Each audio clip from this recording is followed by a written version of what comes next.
कल्पना कीजिए कि आप एक हवाई अड्डे पर खड़े हैं, रनवे के किनारे।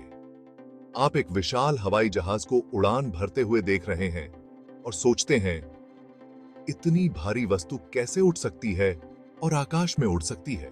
इसका जवाब 4 प्रमुख बलों के संतुलन में है और कुछ भौतिकी और वायुगतिकी के सिद्धांतों में निहित है। आइए इस प्रक्रिया को विस्तार से समझते हैं। मान लें कि एक विमान टेकोनफ के लिए तैयार हो रहा है। जैसे ही वह रनवे पर खड़ा होता है, एक शक्तिशाली प्रक्रिया शुरू होती है जो उसे आकाश में भेजने वाली है। उड़ान का जादू 4 मूलभूत बलों द्वारा संचालित होता है: लिफ्ट वजन, गुरुत्वाकर्षण, थ्रस्ट और ड्रैग। उड़ान की कुंजी लिफ्ट से शुरू होती है। वह ऊपर की ओर बल जो विमान को जमीन से उठाता है। यह लिफ्ट विंग्स से उत्पन्न होती है, जिन्हें विशेष रूप से एक खास आकार में डिजाइन किया गया है, जिसे एयरफॉयल कहते हैं। यह हवा के प्रवाह में एक असंतुलन पैदा करता है। जब विमान आगे बढ़ता है, एयरफॉयल के शीर्ष पर हवा तेजी से बहती है और नीचे धीमी गति से, जिसे बर्नौली का सिद्धांत समझाता है। यह सिद्धांत कहता है कि तेज चलने वाली हवा कम दबाव पैदा करती है, जिससे पंखों के नीचे का उच्च दबाव विमान को ऊपर की ओर धकेलता है। इसे ही लिफ्ट कहते हैं। लेकिन उड़ान इतनी सरल नहीं होती। विमान को वापस नीचे की ओर खींचने वाला बल हमेशा होता है: गुरुत्वाकर्षण या विमान का वजन।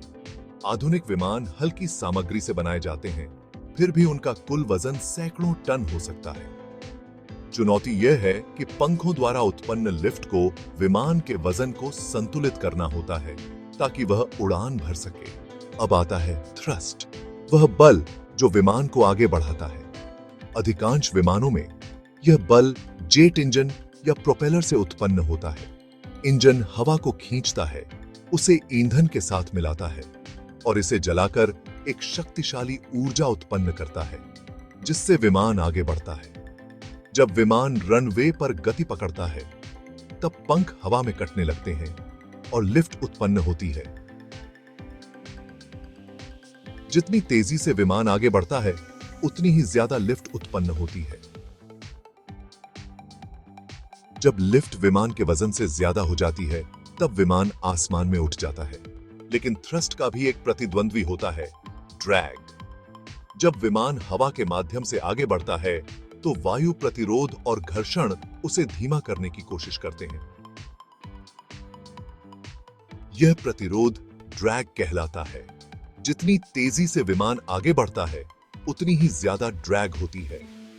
विमान डिजाइनर विमान को अत्यधिक वायुगतिकीय रूप से डिजाइन करते हैं ताकि ड्रैग कम हो और विमान कम ईंधन में तेज गति से चल सके। तो टेकोनफ के दौरान क्या होता है? सबसे पहले विमान के इंजन जोरदार तरीके से काम करना शुरू करते हैं और इतना थ्रस्ट उत्पन्न करते हैं कि विमान रनवे पर तेजी से आगे बढ़ता है। जैसे ही गति बढ़ती है, पंखों से लिफ्ट उत्पन्न होने लगती है। एक खास गति पर, जिसे टेकोनफ वेलोसिटी कहते हैं, लिफ्ट विमान के वजन से अधिक हो जाती है। इस क्षण में विमान का अगला हिस्सा हल्का ऊपर उठता है और यह रनवे को पीछे छोड़कर आसमान में चढ़ने लगता है। यह वह रोमांचक क्षण होता है जब बलों का संतुलन उड़ान के पक्ष में हो जाता है। यह रोमांचक क्षण होता। अब जब विमान हवा में है, तो यह आसमान में कैसे टिका रहता है? यह सब फिर से लिफ्ट और वजन के संतुलन पर निर्भर करता है और थ्रस्ट और ड्रैग के बीच संतुलन बनाए रखना होता है। लिफ्ट विमान को ऊपर रखता है गुरुत्वाकर्षण के खिलाफ। थ्रस्ट विमान को आगे बढ़ाता है ड्रैग का सामना करते हुए।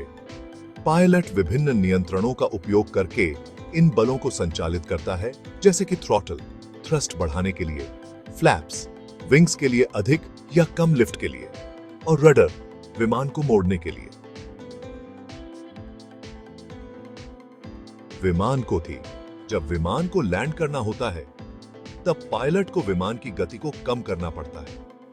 इसके लिए थ्रस्ट को कम किया जाता है और पंखों पर विशेष पैनल, जिन्हें स्पॉयलर्स कहा जाता है, ड्रैग को बढ़ाने के लिए तैनात किए जाते हैं।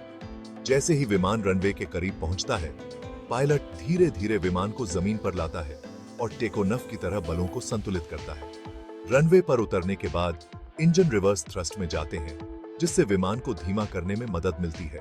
1903 में राइट ब्रदर्स की पहली उड़ान से लेकर आज तक हवाई जहाजों ने बहुत प्रगति की है। आज की उन्नत तकनीक जैसे इलेक्ट्रिक विमान और सुपरसोनिक जेट्स उड़ान की सीमाओं को और आगे बढ़ा रहे हैं। तो अगली बार जब आप आकाश में उड़ते हुए विमान को देखें, याद रखें, यह जादू नहीं, बल्कि विज्ञान और इंजीनियरिंग है, जो प्रकृति की शक्तियों का उपयोग करके गुरुत्वाकर्षण को मात देती है। अगर आपको यह वीडियो पसंद आया हो, तो कृपया हमारे चैनल क्यूरियोसिटी क्रॉनिकल्स को सब्सक्राइब करें, वीडियो को लाइक और शेयर करें।